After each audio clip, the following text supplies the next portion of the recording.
Magandang araw mga kapatid at ating mga tagapanood. Sana po ay nasa mabuti kayong kalagayan sa oras na ito, sa oras ng ating pag-aaral. Magpalain nawa kayo ng ating Panginoon at sumainyo ang kanyang kapayapaan. Ang ating pong pag-aaralan sa oras nito, mga kapatid, ay yung aral ng demonyo na sinasabi sa 1 Timothy 4:3. Ano nga po ba itong aral ng demonyo na ito na sinasabi sa Timoteo na ito, na sulat ni Pablo? Napag-aralan po natin mga kapatid sa video, bago ang video na ito, ay yung 1 Timothy 4:1, kung saan doon napag-aralan natin kung sino itong si Timoteo at kung saan ituturo itong mga aral na ito. Ngayon po, pag-aralan natin itong sinasabi. Buksan niyo po ang inyong mga kasulatan o tunghayan itong sinasabi sa 1 Timothy 4. Umpisahan po natin sa 1 hanggang sa 3 para po natin maintindihan, makuha ang sinasabi. Ngunit hayag na sinasabi ng Espiritu na sa mga huling panahon, ang iba'y magsisitalikod sa pananampalataya at makikinig sa mga espiritong mapanghikayat at sa mga aral ng demonyo. So dito po sinabi mga aral ng demonyo, espiritong mapanghikayat. Sa pamamagitan ng pagpapaimbabaw ng mga tao na nagsisipagsalita ng mga kasinungalingan na hinirohan ang kanilang mga sariling budhi ng waring bakal na nagbabaga. Ito pong 1 Timothy 4:1-2 ay diniscuss po natin ito sa isa nating video, at kung inyo pong tunghayan iyon, mas magkakaroon po kayo ng understanding sa 1 Timothy 4:1 na to, kung sino itong mga magsisitalikod sa pananampalataya. Gayunpaman, ituloy po natin sa verse 3 na ipinagbabawal ang pag-aasawa. Ito po ang sinabing aral ng demonyo. At pinag-uutos po na lumayo sa mga lamangkati. Yung lamangkati po ay mostly ito po ay yung mga meats or karne na nilalang ng Diyos upang tanggapin na may pagpapasalamat ng mga nagsisampalataya at nakakaalam ng katotohanan. So yan po ang aral ng demonyo. Ngayon mga kapatid, tanungin natin, paano nagiging aral ng demonyo ang pagbabawal sa pag-asawa at pag-iwas sa lamangkati? Ibig bang sabihin ay yung mga single ngayon, yung mga tumandang binata at dalaga, ay nasa aral ng demonyo? At yung kumakain ng lamangkati ay nasa aral ng demonyo? Hindi po ganoon mga kapatid. Kaya po, paano nagiging aral ng demonyo ang pagbabawal sa pag-aasawa? At gayon din pag-iwas sa lamangkati o sa karne. Ituloy po natin ito po ang turo ni Pablo sa mga walang asawa. Matatagpuan niyo po ito sa 1 Corinthians 7:6-9. At ito po ang kanyang sinabi. Ngunit ito'y sinasabi ko na parang payo. Sa advice po, hindi sa utos. Hindi po ito utos Ito po maliwanag dito sa turo ni Pablo. Ang sinasabi po niya rito ay parang payo lamang, hindi ito utos. Ano po ang sinabi niya? Kaya't ibig ko sana, gusto sana ni Pablo, na ang lahat ng tao ay maging gaya ko. Si Pablo po kasi binata, walang asawa. So, ibig ko sana lahat tayo maging gaya ko. Gusto niya, payo niya na mag-stay na single. Ngunit ang bawat tao'y mayroong kanya-kanyang kaloob na mula sa Diyos. So, iba-iba po tayo ng kaloob na mula sa Diyos. Ang isa'y ayon sa paraan ito at ang iba'y ayon sa paraan yon. So, yung meron tao talaga na mananatiling single Yun ang kaloob sa ng Diyos, at yung iba naman ay hindi. Ito po ang sinasabi niya. Datapwat sinasabi ko sa mga walang asawa. Si Pablo po ang nagsasabi, parang payo. Hindi po utos, payo. At sa mga babaeng bao, mabuti sa kanila kung sila'y magsipanatiling gayon sa makatuwid bagay gaya ko. So ito po ang payo ni Pablo. Hindi po utos na yung mga single at yung mga babaeng widow o bao mag-stay single, mag-stay na walang asawa o na gaya niya.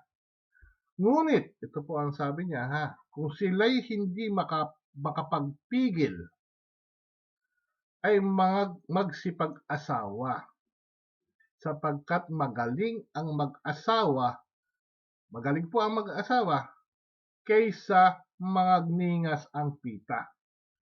So in a sense po, ang pag-asawa po ay hindi po ipinagbabawal. Ito po ay sinabi ni Pablo na parang payo at hindi po ito utos. Ngayon, kung kaloob sa inyo ng Diyos na hindi ka mag-asawa, mag-stay ka na mag-asawa.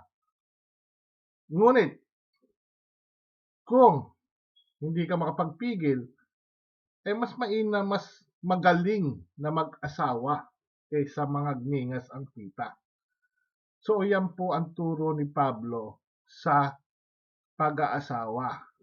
Ngayon naman, ang sabi do sa turo sa 1 Timothy, sa mga huling panahon ay ito ang mga aral ng demonyo na ipagbabawal. Si Pablo po, hindi po niya ipinagbawal, bagkus hinihikayat niya na manatili kung yun ang kaloob, mas mabuti. Kasi nga, mapaglilingkod sila sa Panginoon. Ngayon, kung hindi nila makapagpipigil, ay hindi po sila inuutusan na huwag mag-asawa, bagkus mas magaling pa nga sa kanila ang mag-asawa. So, ito po yung turo ni Pablo. Ngayon naman po, tumuko po tayo sa susunod na aral. Yung pag-iwas naman po sa lamangkati. Sabi po, sa muling panahon, ay ituturo ang mga ito na umiwas sa lamangkati. Ngayon po ang iglesia, nating mga kapatid, ay mayroon po mga Hudyo. Una sa lahat, sila po talaga ang una sa iglesia, mga Hudyo, at gayon na nabahagigan tayo na nakasama sa iglesia ang mga Hintil. Kaya po may Hudyo na namumuhay at may Hintil na namumuhay. Ang mga Hudyo po, una sa lahat, ay meron na silang dating turo na pinagbabawal ang pagkain sa mga certain food sila na pinagbabawal na nakasulat sa Leviticus 11. Tulad nga po ng baboy, mga hipon, sugpo, crabs, puset, at iba pa. So sa 1 Timothy po 4, kung atin pong babalikan yung 1 Timothy 4:3, ang sinasabi po diyan ay sa sa huling panahon or sa hayag na sinasabi ng Espiritu na sa mga huling panahon, yan po yung pag iba'y magsasalilikod sa pananampalataya at makikinig sa mga espiritong mapanghikayat at sa mga aral ng mga demonyo. So, sa huling panahon po yon, or in a sense, pagkaalis ni Pablo sa lugar na yon, may mga papasok na mga ganid na lobong ganid na tuturuan nga po ang mga mananampalataya ng ibang doktrina.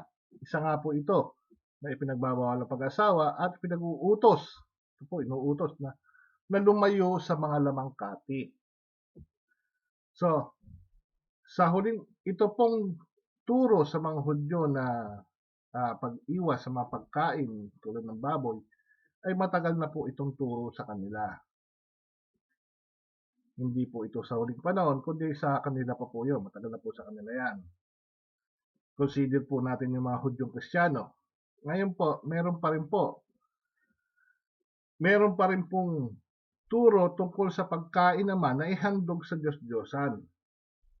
Ito po ay makikita natin sa 1 Corinthians 8:4-13. Ating pupuntahan para natin po malaman kung ano po yung inahandog naman sa Diyos-Diyosan. Yan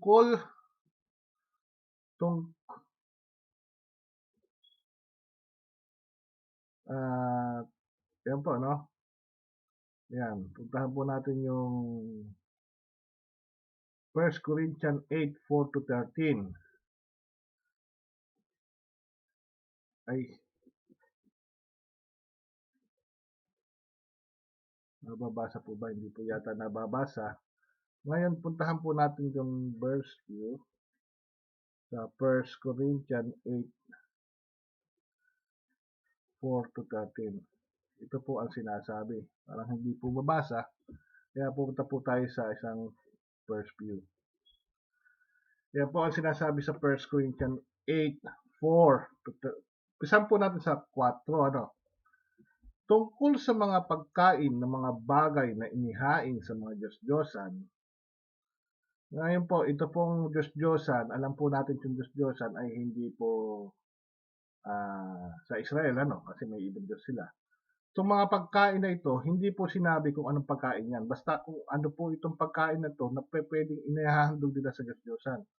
Kung sino man po ang naghahandog sa Diyos-Diyosan, kung ano man pagkain ang hinahandog nila, maaaring pagkain tulad ng mga pagkain na hinahandog ng mga Hudyo, o tulad din ng pagkain na makinakain ng mga Hintil.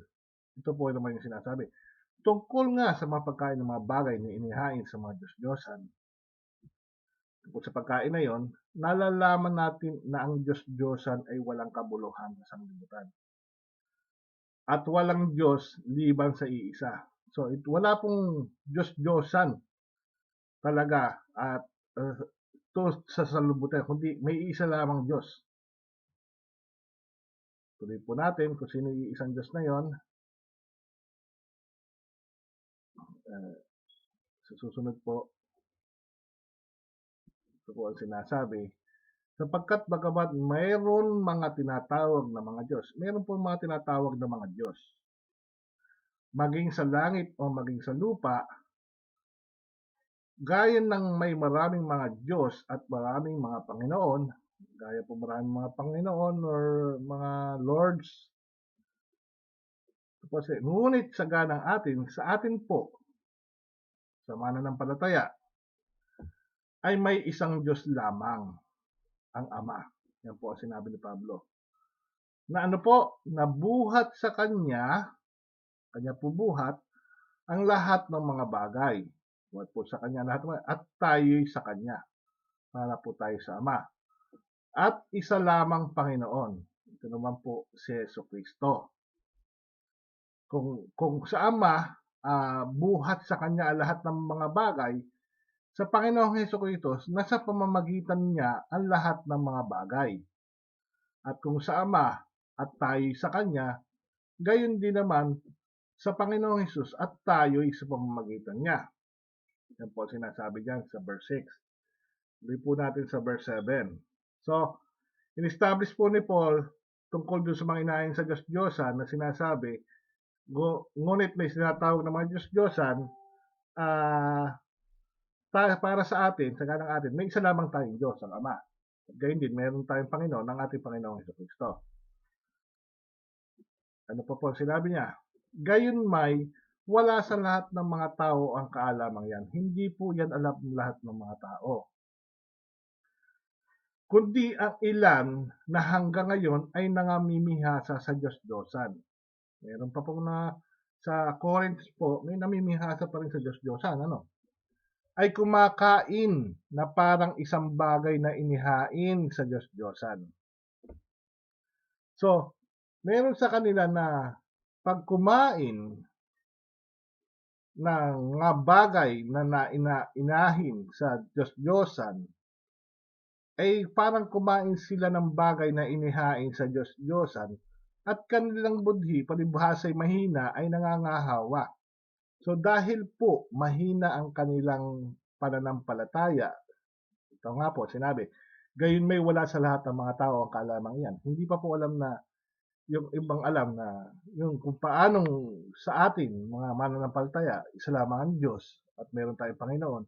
So yung mga pagkain na itong inahain sa Diyos-Diyosan ay parang wala lamang.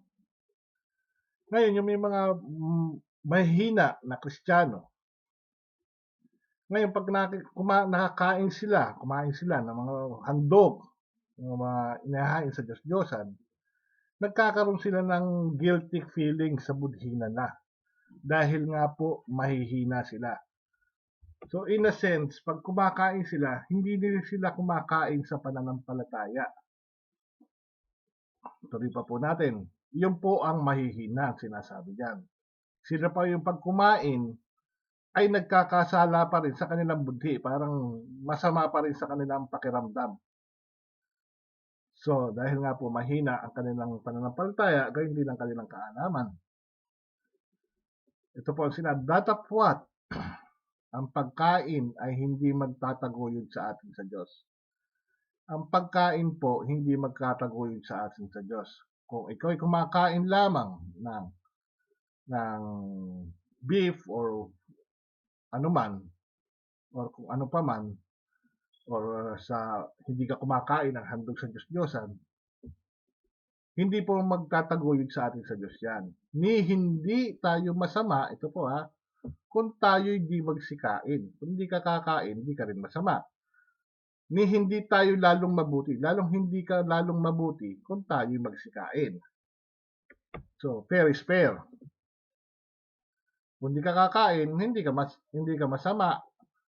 Kung hindi ka naman mabuti, hindi ka naman lalong mabuti kung kayo kakain.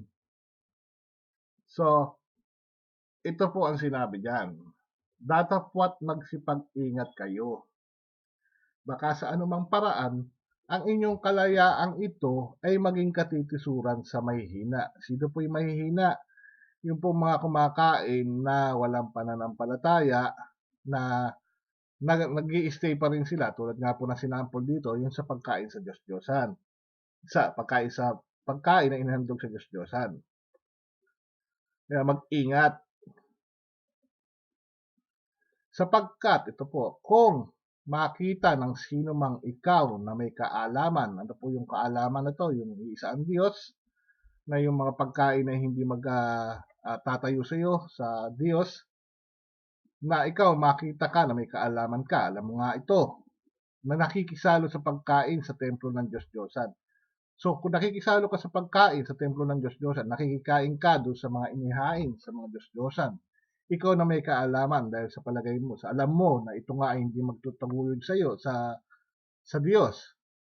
At yung mga Diyos-Diyosan naman yan wala dahil sa atin, isa lamang ang Diyos. Ito po ang mangyayari kung may makakita sa iyo. Kung hindi baga titibay ang kanyang budhi, kung siya'y mahina, upang kumain ng mga bagay na ihain sa mga Diyos-Diyosan. So, kung makita ka nitong mahina na kumakain ka sa templo ng Diyos-Diyosan, nakikisalo ka sa kanila, hindi ba kakakain din sila? Dahil nga mga kapatid, mahina sila. Ano nangyayari? Sinabi nga po natin na sila ito mahihina.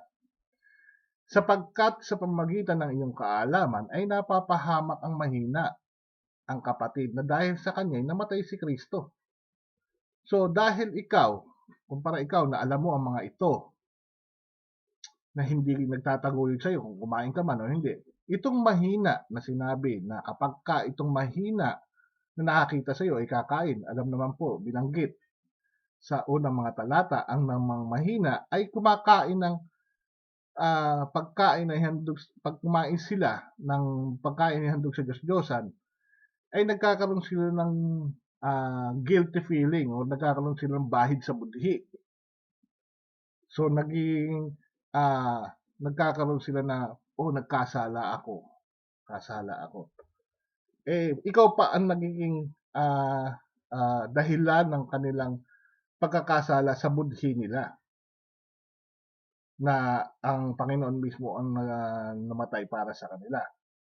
Kaya po tuloy natin, at sa ganitong pagkakasala laban sa mga kapatid, at sa pagkakasugat ng kanyang budhi, kung ito'y mahina. So kung mahina nga po itong mananampalataya na ito, huwag ka nang kumain. Dahil nga tayo, nagkakasala kayo laban kay Kristo dahil yung nagkakaroon kayo, nagiging stumbling block kayo para sa mahihina. O nagiging stumbling block tayo. Kaya ang payo ni Pablo, sabi niya, kaya kung ang pagkain ay makapagpapatisod sa aking kapatid, kailanman ay hindi ako kakain ng lamang kati, meats, upang ako'y huwag makapagpatisod sa aking kapatid. So, balikan po natin mga kapatid ang ating PowerPoint. Yun na po ang sinabi ni Pablo, no? Kung ang pagkain ay makapagpapatisod sa aking kapatid, kailanman hindi na ako kakain ng lamang kati upang wag siya makapagpatisod sa kanyang kapatid. So, alin po ang pinagbabawal dito naman sa huling panahon? Pinagbabawal po na umiwas sa lamang kati. Kung napansin po natin, itong mga Hudyo na Kristiyano na may turo na sila na huwag kumain tulad ng baboy, sugpo, pusit, etc. Meron din po sa kanilang utos na huwag kumain sa paghahandog na mga inahandog sa Diyos-Diyosan. Tayo rin po mga hintil, mga kapatid, ay pinaiiwas din po rito. Ito po ay turo ni Pablo sinulat niya. Kung makakatisod ka ng mga kapatid, ay umiwas ka na. Ngayon, itong mga hintil, tulad nga po na pag-aralan natin na si Timoteo ay isa pong ang nanay po niya ay Hudiyang sumampalataya at ang tatay niya ay Griego. At siya po ay tinuli ni Pablo, so meaning po hindi po siya pinapractice ang kautusan ni Moises. Siya po ay maaaring kumakain po ng mga kinakain ng mga hintil. At gayon din, lahat ng karne na pwedeng kainin. So ito po ang mga na-existing na sa panahon na yon. Ngayon, nung sinabi po sa huling panahon, ito yung mga aral ng demonyo, ang pag-iwas sa lamang kati, ano na po ang natitirang kakainin ng mga Hudyo? Hindi po sila kumakain ng baboy, hindi kumakain sa Diyos-Diyosan. So, ang mga lamang kati o karne na lang kakain nila, yung mga beef, yung sheep, lamb, so yung po mga chicken, yung po mga yon. So, ipagbabawal po sa huling panahon, at gayon din sa mga hintil, kung lahat ng karne na pwedeng makain, yun ang meat para sa kanila, so lahat po ng meat. Ano po ang nangyari sa dalawa, sa Hudyo at sa mga hintil? Ano po ang turo na lalabas sa huling panahon? Yung pong maging vegetarian na lang. Dahil hindi naman po ipagbabawal lahat ng pagkain. Dahil pag pinagbawal po lahat ng pagkain, hindi na po makakain, mamatay. So, may certain food po nakakainin. So, in a sense, sa bawat Kristiyano, sa Hudyo man o sa hintil, ang sa huling turo na to ay magiging vegetarian. Yan po ang tinuturo dyan sa 1 Timothy 4. Ang pag-iwas po sa lamang kati, whether it's good or bad, in both sa Hudyo, yung mga beef, sa hintil, lahat ng karne. So in both po, ang tinuturo po sa huli na ito ay yung maging vegetarian. Ngayon, masama ba ang maging vegetarian, mga kapatid? Hindi po ako against sa mga vegetarian. Ang pinag-aralan po lang natin ay yung huling turo. So, kaya po nasa tanong natin, masama ba ang maging vegetarian? Yan po ang tanong mga kapatid. Tuloy po natin. At kung ating napag-aralan, ito nga po ang sinabi, mabuti ba ang umiwas sa pagkain ng mga ipinagbawal sa Leviticus 11? Tulad po ng mga baboy, shrimp, etc. Nasa Bible po ito. Ito po ay kautusan sa Hudyo at healthy. So in a sense, mabuti po. Ngayon, para sa Hudyo, ngayon din kung susundin ng mga Hentil, okay naman po. Ngayon, mabuti ba ang umiwas sa pagkain na inhandog sa Diyos-Diyosan? Ito po ay nasa Bible at para sa Hentil at sa Hudyo na in-encourage ni Pablo na kung makakatisod ka ay huwag ka nang kumain. At kung yan po ay suggestion ni Paul at sinulat nga po niya sa Korinto. Ngayon, mabuti ba ang maging vegetarian? In all sense po, nasa Bible po ang maging vegetarian. Dahil nung una pong nilikha si Adan at Eva, ito po ang pagkain nila. Mga herbs, mga fruits and vegetables. Yan po ang tinuro sa kanila. At ito po ay healthy. At gayon din, in New Heaven and the New Earth, sa prophecy po ni Isaiah, pati nga po ang mga leon, sabi doon, leon, kakain ng straw. So, in a sense po, nasa Bible po ang maging vegetarian at healthy para sa katawan. So, ano ang masama at kung titingnan natin mga kapatid, ano ang masama? Ano ang masama sa pagiging vegetarian? So, paano nagiging aral ng demonyo ang paglayo sa lamangkati, gayong lahat ng ito ay mabuti? Mga kapatid, paano naging aral ng demonyo ang paglayo sa lamangkati? Paglayo po paglayo sa lamangkati. Paano nagiging aral ng demonyo? Kasi in a sense po, maganda po, mabuti po ang maging vegetarian healthy.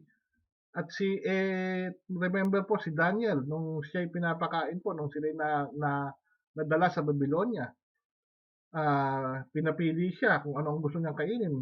Puro vegetables po ang hiniling niya. So, mabuti po pala ang maging vegetarian, pero bakit naging aral ito ng demonyo?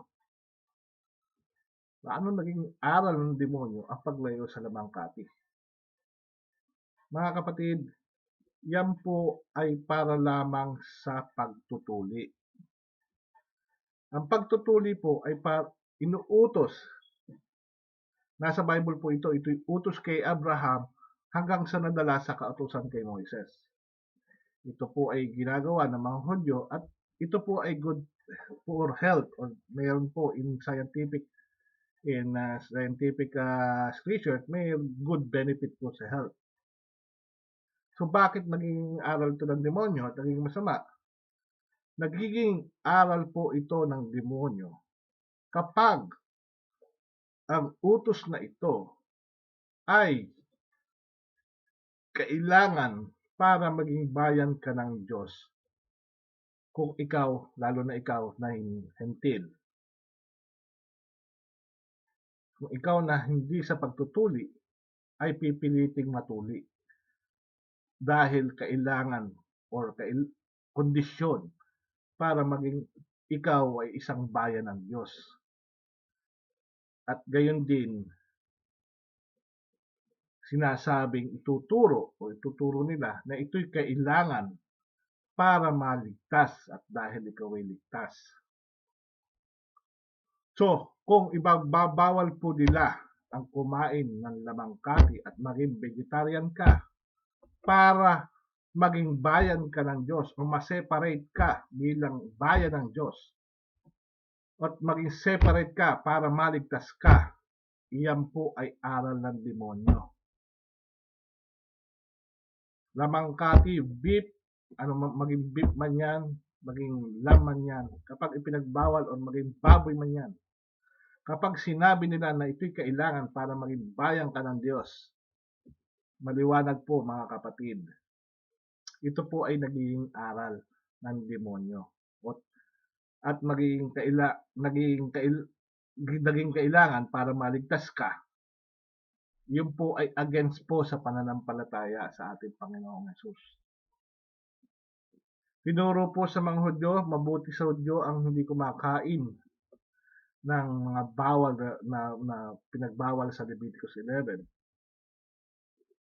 Sa hintil po, hindi po ipinagbawal ito.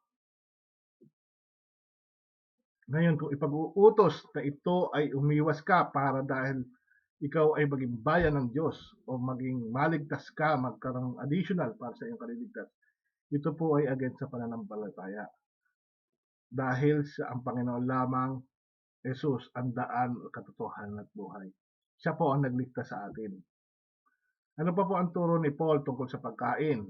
Ito po, Romans 14. Nalalaman po ni Paul, at naniniwala akong lubos kay Jesus na Panginoon na walang anumang bagay na marumi sa kanyang sarili. May stop po muna tayo rito. Ano po ba yung marumi sa kanyang sarili? Ano po yan? Parang itong bagay na ito, marumi sa kanyang sarili. Parang separated siya dahil marumi siya. Pero si Paul po, nalalaman niya, naniniwala siya kay Jesus na Panginoon na walang anumang bagay na marumi sa kanyang sarili. Maliban, kailan po maliban na doon sa nag-aakala na ang anumang bagay ay marumi. Kung alam mo, sa palagay mo marumi, sa kanya, marumi ito. Sa kanya yun marumi para sa kanya Sapagkat kung dahil, ito ang sinabi niya, kung dahil sa pagkain ang iyong kapatid naghihinakit, gaya nga po na sinabi niya sa 1 Corinthians 8, na hindi ka na lumalakad sa pag-ibig. Kung kumain ka ng mga bagay na ito na sa kanya marumi, para sa kanya marumi, nakita ka, nahikayat siya, hindi ka na lumalakad sa pag-ibig dahil yung mahinang kapatid na yun, ano ang sinabi niya? Sa kanya, dahil para sa kanya marumi, kapag kinain niya yun, nagiging marumi siya. Nagkakaroon siya ng bahid sa budhi niya. So, ikaw ang nagiging cause noon. Kaya, huwag mong ipahamak sa inyong pagkain yaong pinagkamatayan ni Kristo. Paulit po sinabi ito, nirepeat lamang po. Huwag nga ninyong pabayaan na pagsalitaan ng masama ang iyong kabutihan. Although yung kabutihan mo, huwag mong hayaan magsalita ng masama. Sapagkat ito po ang mainam, mga kapatid. Ano po? Ang kaharian ng Diyos ay hindi ang pagkain at pag-inom. Hindi po kung ipagbabawal sa iyo uminom ng wine, hindi po kung kumain ng certain foods, hindi po doon ang kaharian ng Diyos. Pero kung makakatisod ka, huwag ka nang kumain, huwag ka na rin uminom. Kundi ang katuwiran at ang kapayapaan at ang kagalakan sa Espiritu Santo. Yan po ang kaharian ng Diyos. Kaya po, mga kapatid, sa iglesia po may Hudyo, mga Hentil. Itong mga kapatid natin na mga Hudyo na may pamumuhay na umiiwas sa baboy, sa sugpo, sa pusit. Tayo mga Hentil na namumuhay na kumakain ng lahat ng karne. Kung kakain tayo ng may kasamang Hudyo at mahihina itong Hudyo na ito, ay bakit ka pakakain ng baboy o ng pusit kung mahihina itong kapatid na ito? Dahil nga po, tayo ay sanay sa pamumuhay na kumakain ng karne. Kung ito'y magiging dahilan para kumain sila at matisod na itong kumain, kunyari itong Hudyo na ito ay kumain ng baboy na sa kanyang pakiramdam na kapatid ay marumi, di baga siya ay nababahida ng kanyang budhi na ito'y marumi? So, wag na po tayong kumain. Ngayon, kung ituturo sa mga hentil, hindi sa mga Hudyo ang maging vegetarian. Maganda po din naman na maging vegetarian. Pero tulad nga po ng ating nabanggit na pag-aralan, kapag ang turo na ito ay nagiging daan na o nagiging kondisyon na upang ikaw ay maging bayan ng Diyos at maging maligtas sa pag-iwas sa mga bagay na ito. Ito po ay lumalabag na sa pananampalataya sa ating Panginoong Hesus. Siya po ang nagligtas sa atin. Maging Hudyo ka man o maging Hentil ka man, hindi po nagtangi ang ating Panginoong Hesus. Hindi ka man kumakain ng baboy, kumakain ka man ng baboy, hindi po nagtangi ang ating Panginoong Hesus. Kundi bagkus niligtas niya tayo sa pamamagitan ng kanyang dugo. Dapat paalala lamang po ni Pablo, sinasabi na kung makakatisod ka sa pamamagitan ng pagkain mo at pag-inom, mabuting huwag ka nang kumain at huwag ka nang uminom para huwag kang makatisod. Yan po ang paalala. At ang aral po ng demonyo, kaya po naging aral ng demonyo mga kapatid, ay kung nagiging kondisyon ito ng kaligtasan at pagiging bayan ng Diyos. Sabi nga po ni Paul, datapwat ang pagkain ay hindi magtataguyod sa atin sa Diyos. Hindi po ito magtataguyod sa atin sa Diyos, ano man ang iyong kainin. Ni hindi tayo masama kung tayo yung magsikain. Ni hindi tayo lalong mabuti kung tayo magsikain. Ang Diyos na ating at ang ating Panginoong Hesukristo, ang Diyos Ama, ang ating Panginoong Hesukristo, ang kanyang anak, siya ang nagpadala sa ating Panginoong Hesus upang tayo iligtas. Maging Hudyo ka man, maging Hentil, niligtas tayo sa pamamagitan ng dugo ng ating Panginoong Hesukristo, sa pamamagitan ng kanyang kamatayan at gayon din sa kanyang pagkabuhay ng muli. Kaya po, ito po ang aral po ng demonyo, hindi lamang po sa pagkain. Marami pa po itong mga aral na ito na kung ikukumpara nyo sa aral ng pananampalataya sa ating Panginoong Hesukristo, malalaman nyo po ang aral ng demonyo. Sana po natuto kayo sa pag-aaral na ito. At kung kayo po ay hindi pa mananampalataya sa ating Panginoong Hesukristo, or hindi nyo pa ibinubuhos ang buong trust nyo na siya ang nagligtas sa inyo, kausapin nyo po siya. Manalangin po kayo at tanggapin po ninyo na ikaw ay makasalanan sa lahat ng pagkakataon at ikaw, ang Panginoon lamang ang makapagliligtas sa inyo, si Hesukristo lamang. Hindi ang pagpasok mo sa church, dahil nga po napag-aralan po natin, may mga nakapasok sa church ng mga lihim, ng mga bulaang guro. Hindi po ang pagpasok sa church, kundi ang Panginoon pananampalataya na siya ay anak ng Diyos at siya ang siyang tagapagligtas natin sa ating mga kasalanan. Siya lamang po. Pakishare po ang video na ito at kung natuto po kayo, sana mag-subscribe kayo at pakishare nga po itong video na ito. Salamat po. Pagpalain po kayo ng ating Panginoon.